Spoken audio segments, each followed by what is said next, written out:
Hello, in this video I'm gonna show you how to install the Firefox browser on your Samsung Galaxy A13. So in order to do that, we'll need to open our Google Play Store and search for an app called Firefox. Now press on the search button and install the app right here. When it's done, we can open it.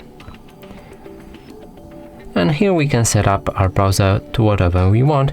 We can change the light or dark theme, or just set it automatic. We can change the navigation toolbar from bottom to top.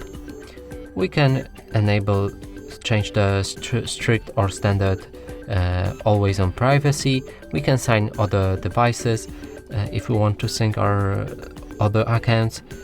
And when we're done with the settings right here, we can press on the start browsing to go to any website and use our browser as normally.